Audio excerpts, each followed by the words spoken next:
Ever feel like Washington, D.C. is playing a high stakes game of chicken with your wallet? Today, I am pulling back the curtain on the US government shutdown, not just the headlines, but what it actually means for your job, your investments, and your peace of mind. Let's make sense of the chaos and get tactical. What's happening, my beautiful financiers? Welcome back to another episode of the Do Different Better show, where we turn wealth wisdom into money moves.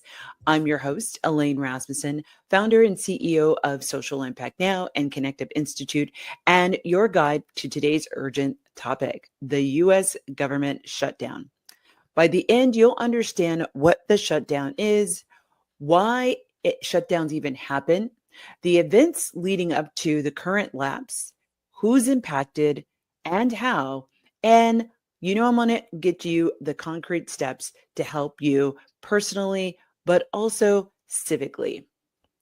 And I just want to let you know, I've also got a one pager that kind of breaks everything down as well. So you'll definitely want to hit me up on my YouTube channel at Do Different Better. Tap the subscribe button and I'll make sure that you get all the updates and access to the one pager breaking all of this down. But let's take a step back and let's talk about this from the beginning. Whether you're joining us on your commute or tackling your own to-do list or just grabbing a moment to invest in your financial knowledge, I am so glad that you are here.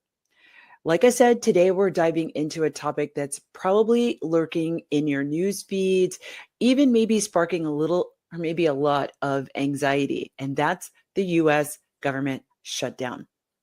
Now, government shutdown sounds really, really heavy, like something out of a political thriller, an Alex Cross novel. But beyond the headlines and the political drama, this is a real world event with genuine impact on your job, your investments, and potentially your peace of mind. It's probably already impacting you. And for the nearly accredited or wealth adjacent investors and professionals in finance adjacent roles, understanding this isn't just about current events. It's about being strategically informed. Think of it as decoding another layer of the complexity of the financial world and turning confusion into clarity. And that, my friends, is what we do best here at the Do It Different Better show. So, roughly for the next 45 minutes, I'm going to be pulling back the curtain about this whole shutdown saga.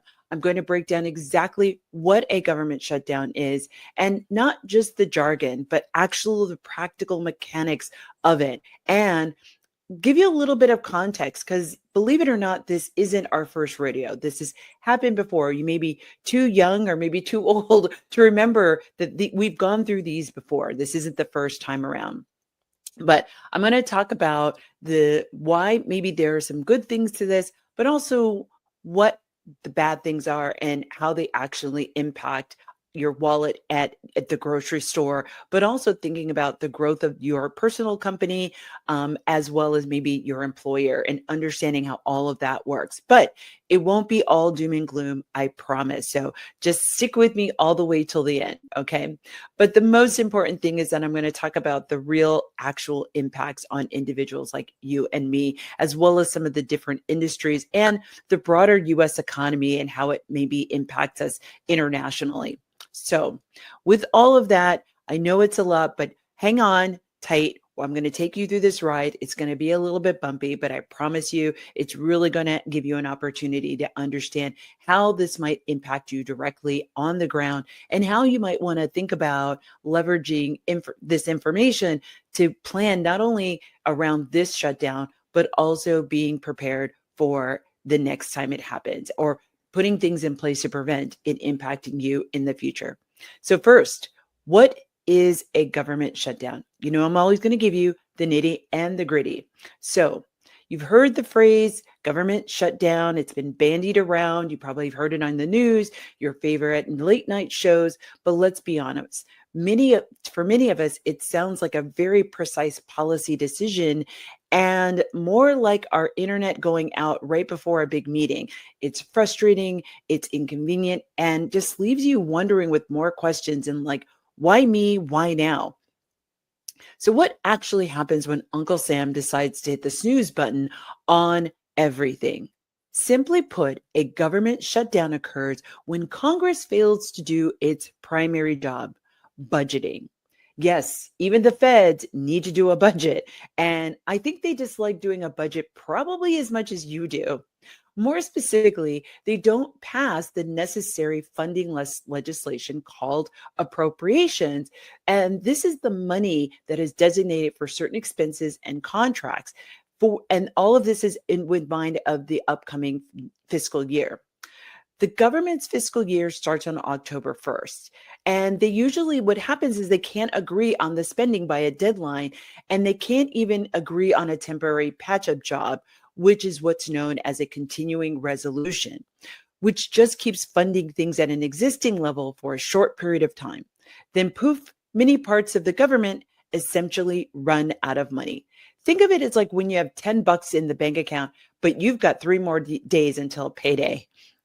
No budget, no money, no operations, except, of course, the business in question is the entire US government, with tentacles reaching nearly every aspect of our lives.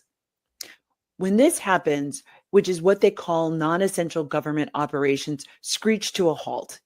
And yes, you hear that phrase, non essential, and you might think, but everything is essential. The government pretty much touches everything in everyone's life. And you're not wrong. While truly life and death services like national security, law enforcement, and emergency medical aid usually continue, many federal employees, our neighbors, our friends, our family, are furloughed, meaning they are sent home without pay. Imagine that, showing up to work, keeping things running, and crossing your fingers for retroactive pay. It's certainly a unique way to manage a workforce, wouldn't you say? Essential workers report to duty, often without clarity on when their next paycheck will arrive. Meanwhile, things like processing passports, issuing business permits, and scientific research, and even keeping national parks open get put on hold. It's not a full stop, but it's a significant slowdown that creates a cascade of uncertainty. And it's important to remember the government is the single largest employer in the United States. So if you think about that, it's bigger than Apple, it's bigger than Amazon. It is the single largest employer in the United States. So you can understand that those tentacles of impact, that wave goes all the way down to actually your neighborhood, maybe even some of your neighbors or your kids who might be working in government jobs or government adjacent work. So, why does the political game of musical chairs happen in the first place? Well, at its core, it's about the power of the purse. You may have heard that term. Our Constitution explicitly gives Congress the responsibility to decide how federal money is spent. And sometimes, usually when politicians have feelings about certain spending levels or specific policy demands or just broader ideological battles, which I feel like that's really what's going on this time, they simply can't agree. The budget then becomes a battlefield. It's often used as leverage. Think of maybe if you're a kid of divorced parents and they're always bickering and fighting, and you're just like, yeah, but what's really the goal? What do we need to get done here? If you don't get, you'll hear someone say, if you don't give me what I want, I won't vote on your funding bill. And then cue the dramatic music. We are in a shutdown. It's a high stakes negotiation tactic. And unfortunately, it often feels like we, the everyday citizens, end up being the bargaining chips. And if you ask me, that's not exactly doing different better policymaking for a stable economy. So as you can see, now that we know the what and we know the why of a government shutdown, you might be thinking, is this a new thing, or does Washington just like to keep us on our toes, biting our fingernails? Well, just say that it isn't exactly groundbreaking news in the annals of political strategy. In fact, Uncle Sam has done this dance quite a few times before. So let's take a quick sassy trip down memory lane to unpack some historical context based on understanding the past, which can help us navigate the present. So I really want you to understand that both political sides, no matter what your political leaning is, have an influence on the government shutdown, not only leading up to the shutdown, but also how long the shutdown takes. I think we're now sitting in like 3 weeks of the government shutdown. No matter what your ideological leaning, this really requires a team effort. Think of it as you may not like a player on your team if you've ever played sports before, but you do want to win the game. You've got to figure out a way of how you're going to pull it together as a team to get to the finish line to win the championship or win the game. This is what we need our political leaders to do in this moment is figure out a way to get to the finish line, right? Because at the end of the day, I know that I have several friends who have children who are working in government jobs, and the fact that they are economically unstable, they don't know if they're going to be able to pay their mortgage. They don't know if they're going to be able to buy groceries. They don't know, like they have no idea when their next paycheck is. And if they're already living paycheck to paycheck, which I know isn't you because you're listening to the Do Different Better show. But for those of us, for those who aren't maybe listening to the show and getting all these valuable tips and tricks, they're living paycheck to paycheck. And so going 3 weeks without a paycheck is devastating. It's financially devastating. They have tenants. Maybe you're actually own a building. How many people that are living in your building might be impacted by the government shutdown and can't pay their rent? So as you can see, this now has this has a trickle effect into our economy. You might have maybe a 10 person, a 10 unit building. Maybe 3 of your folks are working in some kind of quasi or directly in a government job. They are going 3 or 4 weeks without a paycheck. You can't pay your mortgage. What happens to your mortgage because you are not able to pay fully your mortgage, and then the stream of things that the implications just continues to snowball, right? So as you can understand, we've really got to think about how can we, as not only a nation, but also as our political leaders, need to really come together to actually move this thing forward. We've got to get out of this shutdown. So now that we've kind of covered the who and the what, you've got a little bit of context. I don't want you to go anywhere because I'm going to continue to talk about how this story has actually come up in our past. It's really, really nothing new. So you want to stay up to date on what is happening, right? I'm going to give you a little bit of a teaser, but like I mentioned before, we've been here before, but how many times has the government actually shut down? Well, that really depends on how you want to count them. Whether it's a full shutdown or partial shutdown, the number can vary from, say, like it's more than a handful. Since 1976, we've actually seen more than 20 instances of where funding has actually lapsed. I know I can remember in my particular lifetime, I know that I have cognizantly been aware of at least 5. And that's probably just even in the last 20 years, there's been at least 5 shutdowns. So, this is actually something we have experience with. And ironically, I feel like we never learn the lessons. We keep finding ourselves in these situations, nor are we putting the things in place to prevent them from happening in the future. So that can be really, really frustrating. But I'm going to get into all of this in the next segment of the show. So keep listening, come back and hit us up. I want to give a shout out to my radio partner, AM 950, but I want you to come and see me after the break where we're going to start to really get into more of the historical context, but also what are some of the impacts that are happening in the current government shutdown. So I will see you after the break. I'm your host, Elaine Rasmussen, and you are listening to the Do Different Better show.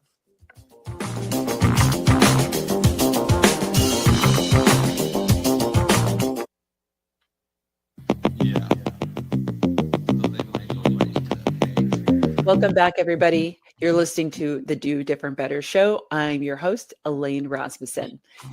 I'm here today talking about the government shutdown, helping you understand what exactly is a government shutdown, how it happens, who it involves, and some practical and tactical information on how you can better position yourself, not only in the current government shutdown, but hopefully lay the groundwork and the foundation to deal with any future government shutdowns.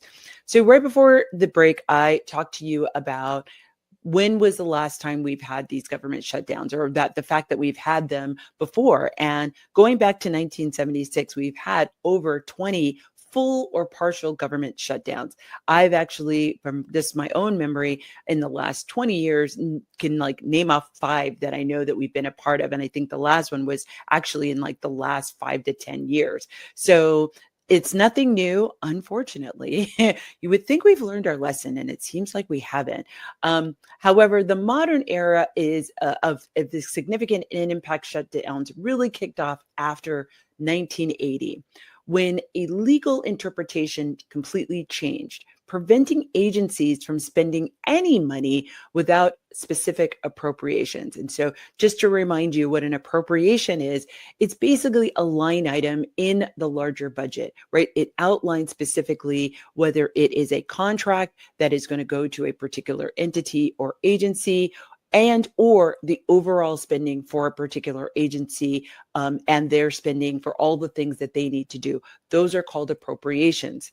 But so anytime that the government has not been have been able to agree on these appropriations, that's when things start to go awry. But before that, things often just chugged along. Even though the appropriations may not have been 100% agreed upon, the government kept working with the intention that they would figure it out, like they would get to some place where they would agree. But those were the good old days, right? That have long since gone by. But let's highlight a few of some of the memorable ones because they often set a precedent or have significant impacts. We had the 1995-96 shutdown under President Bill Clinton, a couple of them actually totaling 27 days. So that's almost a month. These were largely over Medicare, education, and environmental spending. The result? Public backlash against congressional Republicans, and surprisingly, Clinton's approval ratings went up. Then we fast forward to 2013 under President Barack Obama, which was a 16-day shutdown, primarily over defunding the Affordable Care Act. So the Affordable Care Act, or sometimes it's called Obamacare, but the Affordable Care Act makes it largely accessible for particularly young people under the age of 26, over the age of 26 who have fallen off of their parents' insurance, but also people who may be in low wage jobs to be able to get healthcare coverage at a reasonable cost that is supported by either a state policy or a national policy. Again, there was significant public frustration, and it highlighted how critical government services really are. And more recently, the 2018-2019 shutdown under President Donald Trump, which lasted a whopping 35 days, making it the longest in U.S. history. That one was over border wall funding. Every time different issues, same high stakes political poker, the duration and the specific points of the contention might change, but the core mechanism remains the same: a failure to agree on how to fund the government. So, given this recurring soap opera drama, we have to ask, what's the supposed good here and what's the undeniable bad? Now, when I say good, I'm talking purely from a political strategy perspective, not from the perspective of an everyday citizen like you and me trying to make ends meet, mind you. From a political angle, some might argue that shutdowns force difficult conversation and compromise. If you believe government spending is out of control or that a specific policy is detrimental, a shutdown can be seen as a way to take a firm stance and hold Congress accountable to its funding responsibilities. It's a tool of leverage, an attempt to bring the opposing side to the negotiating table. It's about ideological purity for some and perhaps preventing what they see as fiscal irresponsibility. It's a blunt instrument to be sure, but recognized one in the political annals of playbooks. However, the bad list is significantly longer, frankly, more impactful for those of us not sitting in the marble halls of Congress. The most obvious bad is the huge economic cost. This isn't just about direct loss of wages for federal workers. It's about the ripple effect throughout the economy, which I'll dive into a little bit more.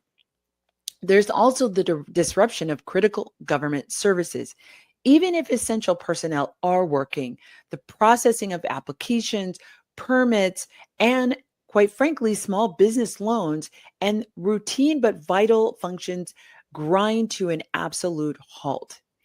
This damages public trust and can harm international reputation, and most immediately creates severe financial hardship for federal workers and contractors who are often living paycheck to paycheck, just like the rest of us, many of us, right? It's a self-inflicted wound, and unfortunately, the taxpayer often foot the bill for the recovery. While these directly impacted faced significant personal stress and mental health issues as a result. It's definitely a case of the cure being worse than the disease, wouldn't you say? So now that we've glimpsed to the past, let's bring it back to the present. So you might be thinking, Elaine, okay, so Congress fights, a deadline passes, boom, a shutdown. But what are they actually fighting about this time? Because while the mechanism is consistent, the specific sticking points always differ. And understanding those disagreements help us grasp the potential duration of the actual impact. So, as I've discussed, the federal fiscal year starts October 1st, right? We just had that a little while ago. And as the deadline looms or passes, Congress is tasked with passing all 12 of those individual appropriation bills. This year, like many, has been a battleground. So the primary points of contention really kind of what we're seeing is the Republicans in the House are demanding deeper spending cuts than previously agreed upon, specifically targeting areas like environmental protection, social programs, while Democrats are holding firm on existing agreements and pushing for investment in infrastructure and education. So remember, infrastructure, all those things that actually make our cities go, like bridges and tunnels and other kinds of, now we're getting into technological, but infrastructure to help our country actually run the day-to-day operations and improving that structure. We're also seeing the usual cast of characters. The House of Representatives, often fragmented with different factions pushing different agendas. The Senate, typically a more deliberative body, but still requiring bipartisan consensus for many things. And of course, the White House, trying to navigate these political currents and often trying to broker a deal or push their own priorities. Each branch has its own leverage, its own demands, and its own deadlines it's trying to meet or, quite frankly, avoid.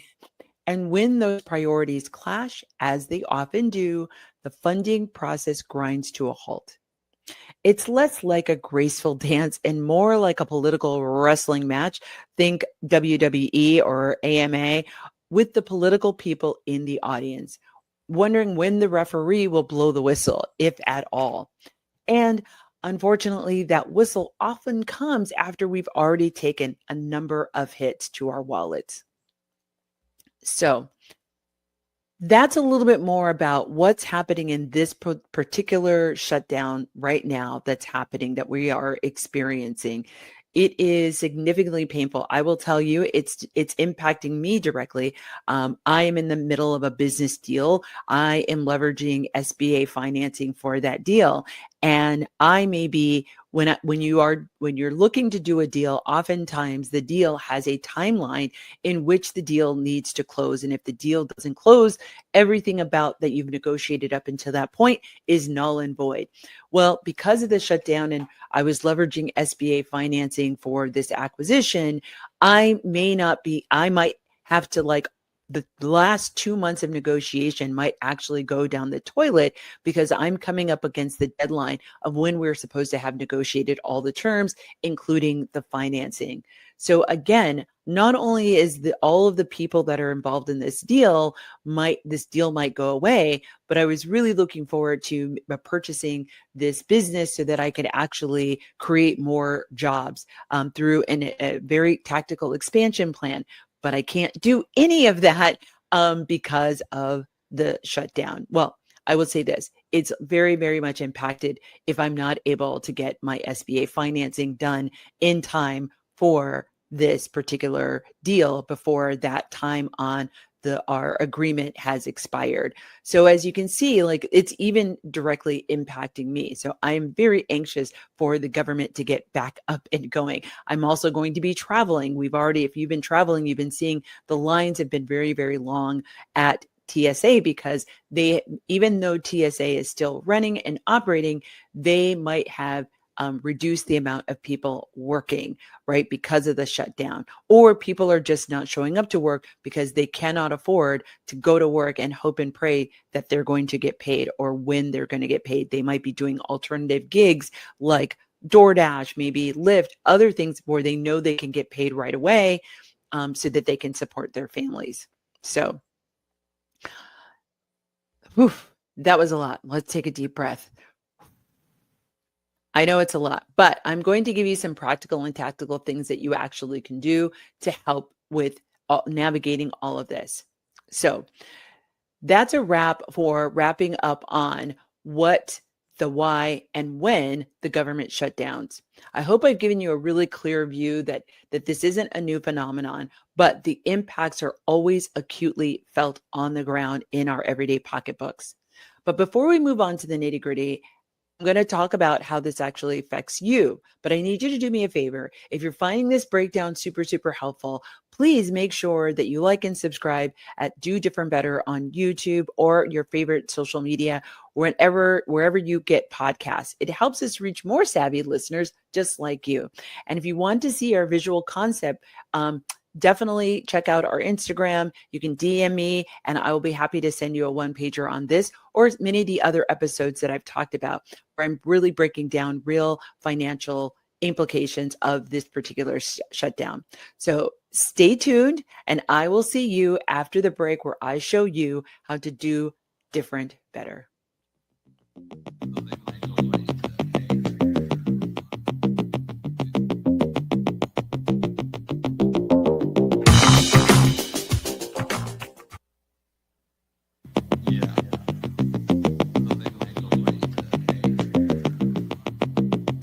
Welcome back, everybody. Welcome back to the Do Different Better show. I'm your host, Elaine Rasmussen. In the first segment, I peeled back the layers of a government shutdown. I talked about what it is, why it keeps happening, and what makes it so frustratingly predictable feature of our political landscape, particularly in more recent times. And what I mean by that is like the last 20 or 30 years. It definitely seems that they're happening far more frequently than they used to. We know that this is not a new dance, but it's one that always leaves an indelible mark on our economy. But now let's get to the brass tacks. Because while the politicians are debating, the real question for you and for me and for every American worker and investor is, how does this actually hit my wallet, my job, and quite frankly, my peace of mind? This segment is going to be all about unpacking the very real, tangible impacts on individuals, industries, and the broader U.S. economy. Prepare yourselves because the ripple effects are far wider than you might actually think. First, let's really talk about the personal. That is probably the most immediate and most often, but most heartbreaking impact is actually on individuals. When the government shuts down, it's not just an abstract entity halting operations. It's thousands, sometimes hundreds of thousands of real people who are directly affected. First, let's talk about our federal workers and government contractors. These are often our neighbors, our friends, and our family. Many are either furloughed or just sent home without any pay.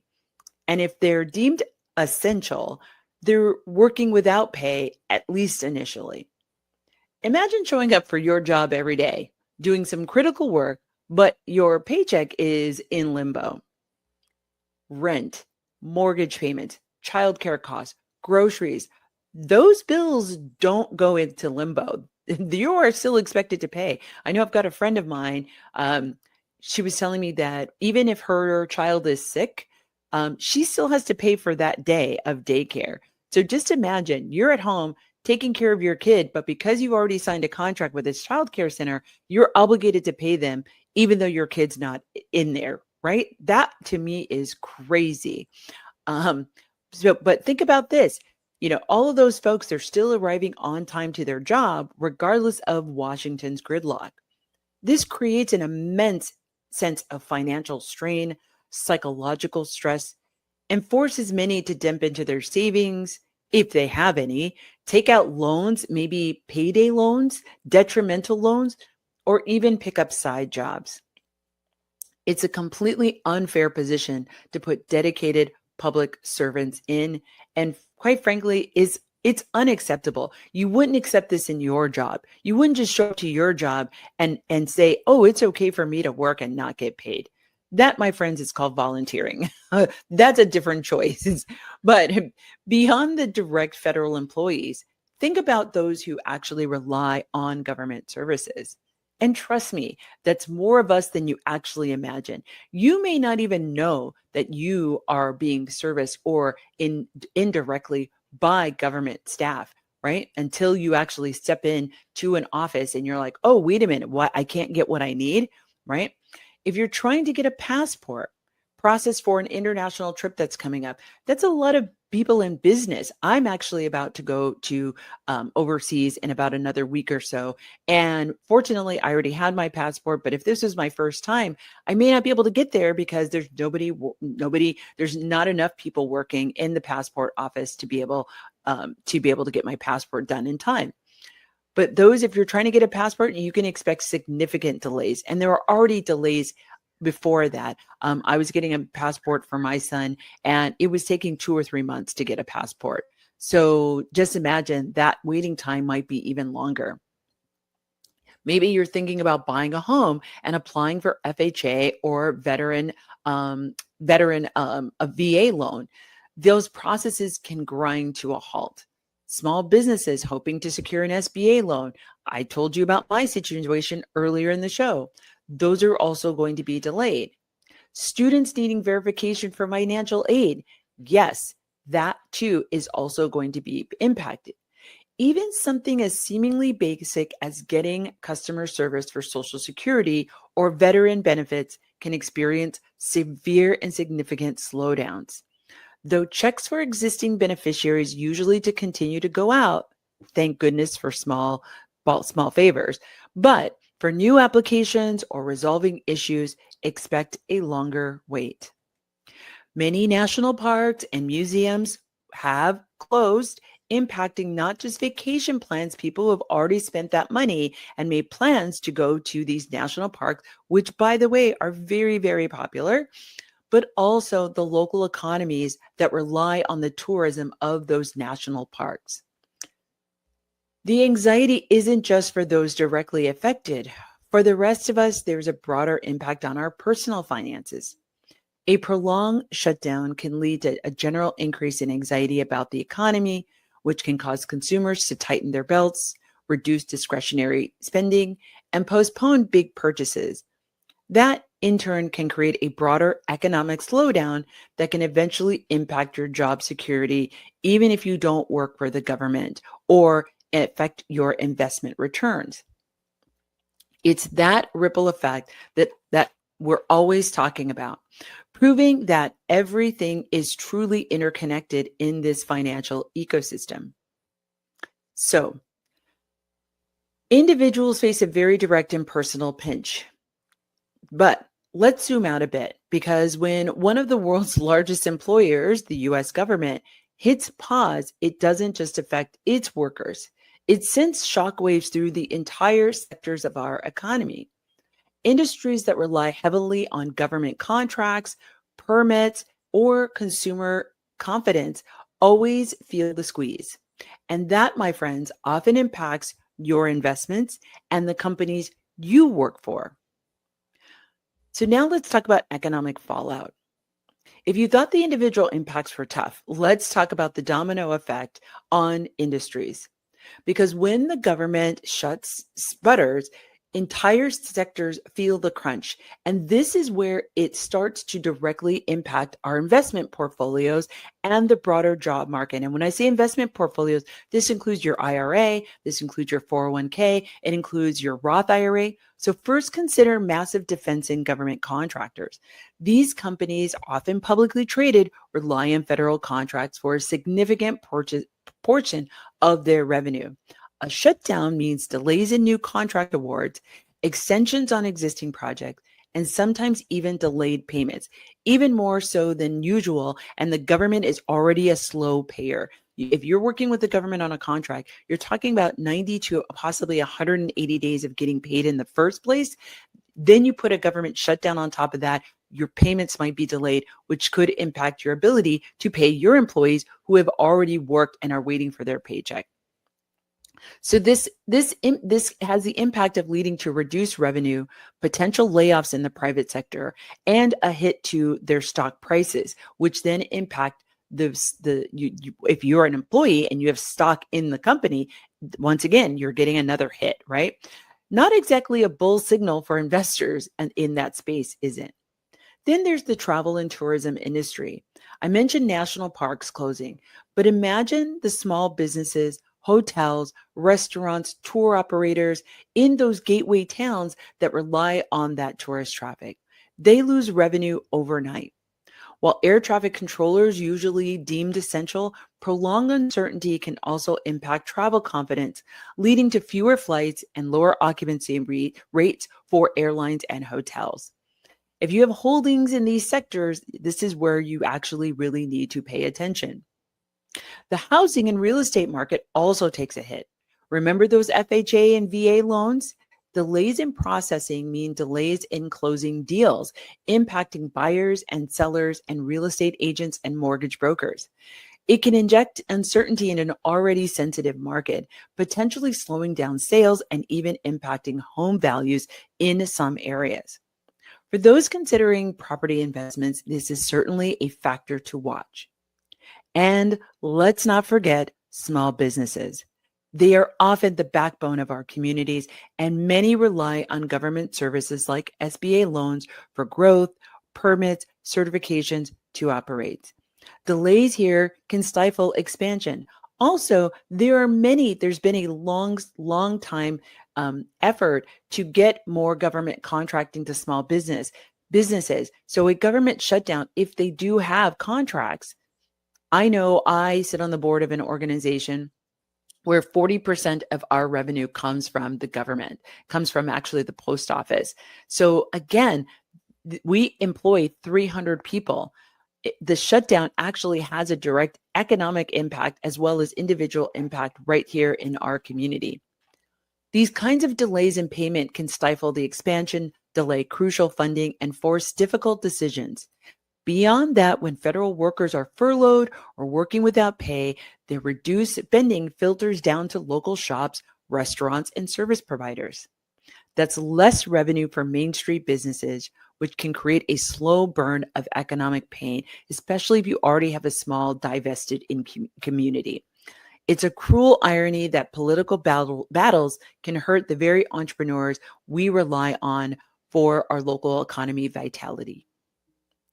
Finally, sectors like research and science can also face significant setbacks. Government grants are frozen, federal labs are shut down, and important studies are put on hold. This can lead to a loss of valuable cancer research, other kinds of technology research, and delays medical breakthroughs, and even a brain drain as scientists seek to have more stable opportunities elsewhere.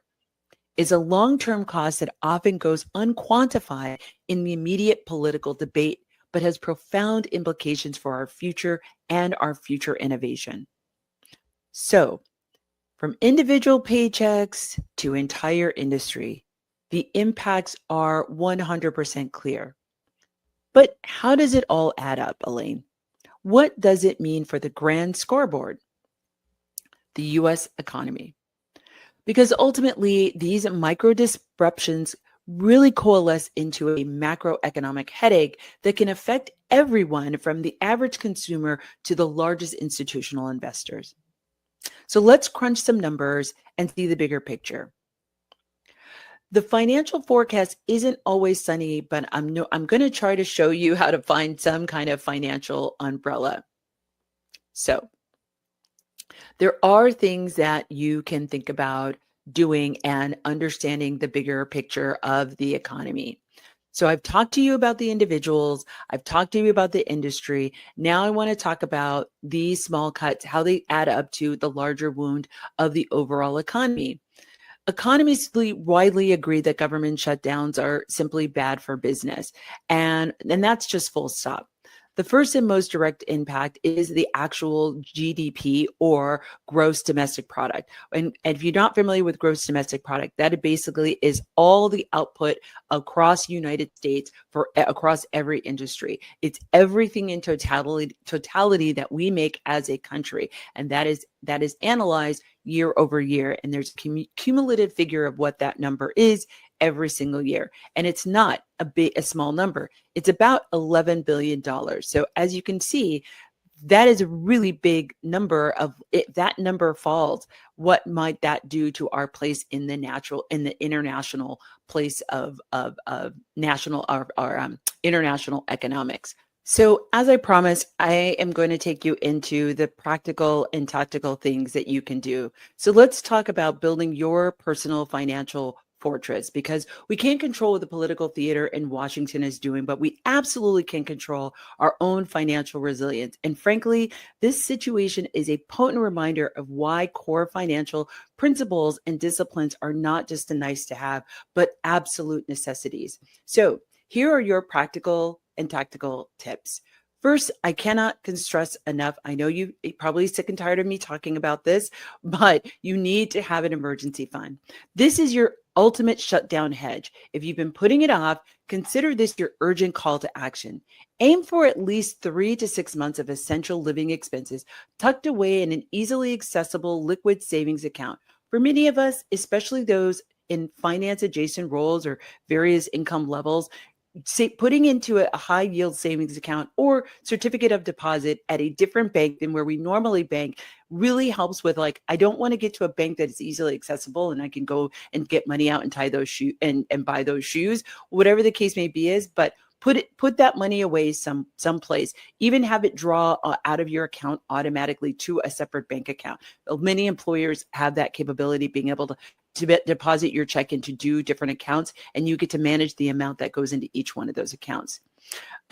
This way, if you're actually prepared for an unseen life event, it means you don't have to stress about paying your rent, groceries, while politicians are playing games back and forth with the economy.